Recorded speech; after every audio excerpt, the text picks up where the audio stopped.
Out on open water, the opportunity looked almost too good to ignore. A large vessel moving through a known shipping lane, predictable, exposed, and seemingly routine. For the men approaching it, this wasn't unfamiliar territory. It was a calculated hunt. Their setup was simple but effective. A larger mothership carrying smaller, faster attack boats, each designed to close the gap quickly once the target was within reach. This was the exact method that had worked before, again and again, against slower, unprotected vessels. To them, this wasn't a risk, it was a payday. Every movement they made was confident, deliberate, almost relaxed. They had done this before, and nothing about this moment suggested it would be any different. But what they couldn't see yet, what hadn't registered in their minds, was that this time, the target wasn't defenseless. And by the time they realized it, turning back would no longer be an option. At first glance, it made no sense. A billion-dollar warship, built to dominate entire oceans, was about to be pushed into a corner by a handful of men in small boats. For nearly 20 minutes, the most advanced naval systems on Earth were forced into silence, not because they failed, but because they simply couldn't be used. Missiles, radar, automated defenses, all of it suddenly irrelevant. And the reason wasn't some advanced enemy weapon or a sophisticated ambush. It was something far simpler and far more dangerous, a single mechanical failure. What followed wasn't a demonstration of power, but a moment where that power became a liability. And as the distance closed and the tension tightened, the situation turned into something no training scenario had ever fully prepared them for.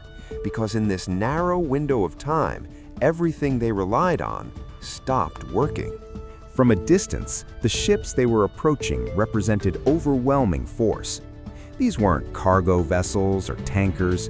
They were heavily armed warships, equipped with systems designed to track, target, and destroy threats long before they could ever get close. Everything about them was built for dominance at scale. Radar arrays scanning vast distances, missile systems capable of striking targets miles away, and layered defenses meant to eliminate threats before they even became visible. On paper, there was no scenario where small boats armed with basic weapons could pose any real danger. But reality doesn't always follow design. Because in these waters, identifying a threat isn't always immediate. Boats come in all shapes and purposes, and reacting too quickly can create consequences far beyond the moment.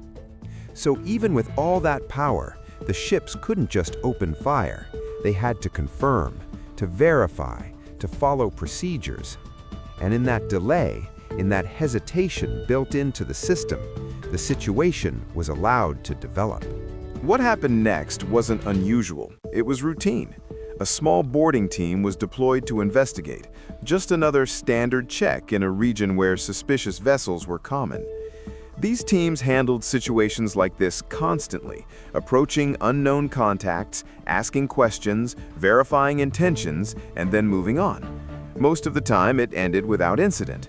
But this time was different, even if it didn't seem that way at first. As the team moved across the water, the assumption was still uncertainty, not danger. That changed the moment aerial surveillance got a clearer look. What appeared on thermal sensors wasn't fishing gear or cargo, it was weapons. Multiple armed individuals, positioned in a way that suggested readiness, not routine activity. The situation shifted instantly from questionable to confirmed threat. And now, with that realization setting in, one thing became clear. The team that had just been sent out was already too close. The order came quickly. Turn back immediately. What had been routine just seconds ago had now become urgent. The team responded without hesitation, attempting to reverse course and return to safety. And that's when everything broke down. The engine failed. No warning, no gradual loss of power, just silence. In any other situation, it would have been an inconvenience, a delay, something frustrating but manageable. But here, in this exact moment, it became the worst possible outcome. The boat was now drifting, exposed, unable to move, directly between the approaching threat and the warships behind them. The distance between both sides was shrinking fast, and every second mattered. What had started as a controlled situation was now spiraling into something far more dangerous, because now it wasn't just about stopping a threat anymore. It was about protecting their own people, who were trapped right in the middle of it. As the distance closed, the situation escalated in a way that made everything more complicated. The approaching vessel didn't continue on a single path. Instead, it split. Smaller boats separated and moved in different directions, each taking a new angle, spreading out across the water. This wasn't random movement, it was a tactic. By attacking from multiple directions, they could overwhelm attention, create confusion, and force the defenders to divide their focus.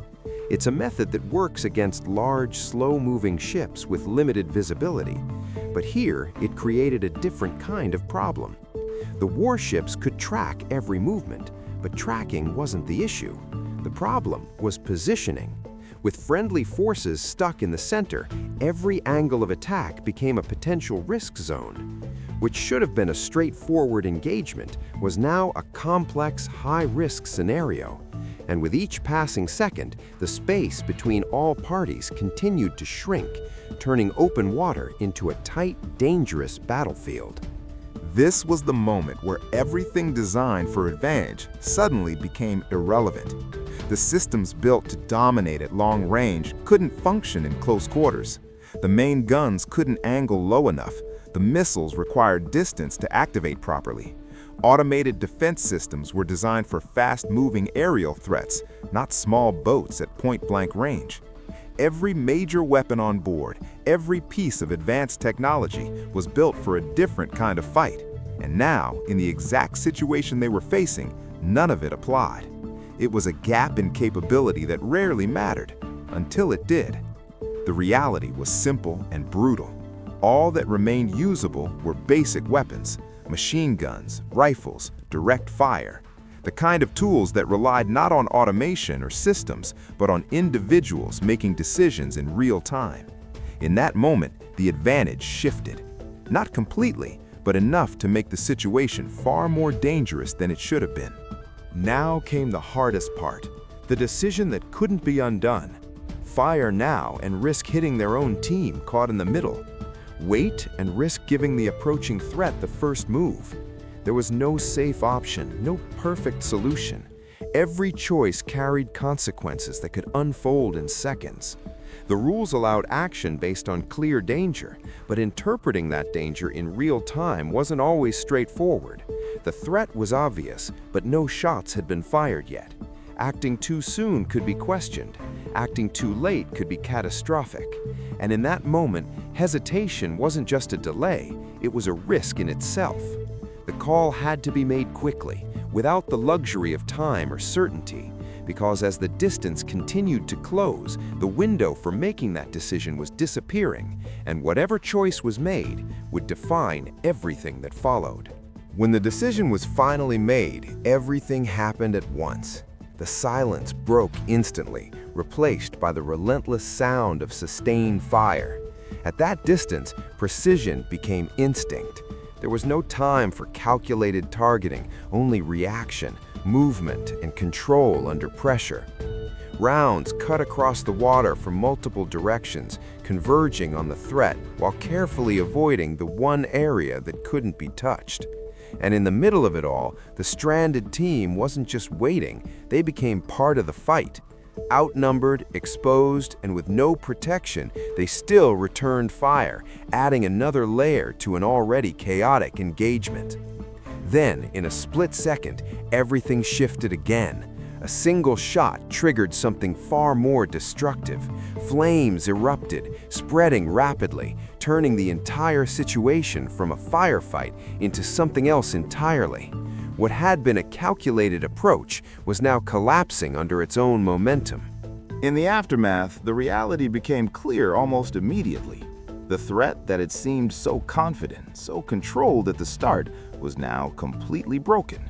With no support, no resources, and no way to continue, the situation flipped entirely.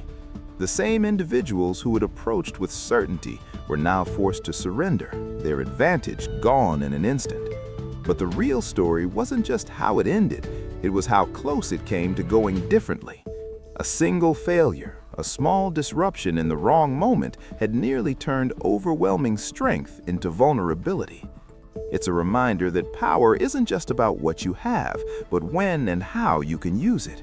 Because sometimes the most dangerous situations aren't created by stronger enemies, but by moments where your own strength can't be applied at all.